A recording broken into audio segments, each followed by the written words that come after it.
मेरी स्कूल की छुट्टियां चल रही थीं और मेरी माँ ने सुझाव दिया कि मैं कुछ दिन अपनी दादी के पास जाकर रहूं।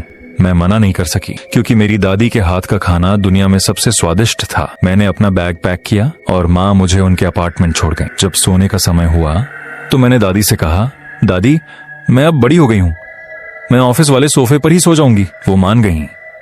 रात को जब मैं अपने टैबलेट पर शो देख रही थी, दादी मेरे कमरे में आई, मुझे प्यार किया और दरवाजा बंद करके चली गई। कुछ देर बाद मुझे अचानक याद आया, दादी ने तो दरवाजा बंद किया था, फिर यह हल्का सा खुला कैसे है? लेकिन मैंने उस पर ज्यादा ध्यान नहीं दिया। मैंने अपनी आंखें बंद की और सोने की कोशिश करने लगी। तभी उस गहरे सन्नाटे में मुझे महसूस हुआ कि कमरे में मेरे अलावा कोई और भी मौजूद है। जैसे ही मैंने दरवाजे की ओर देखा, मेरी रूह कांप गई। वहां एक काली परछाई खड़ी थी। इससे पहले कि मैं कुछ समझ पाती या भाग पाती, वो आकृति तेजी से मेरे बिस्तर के पास आ गई।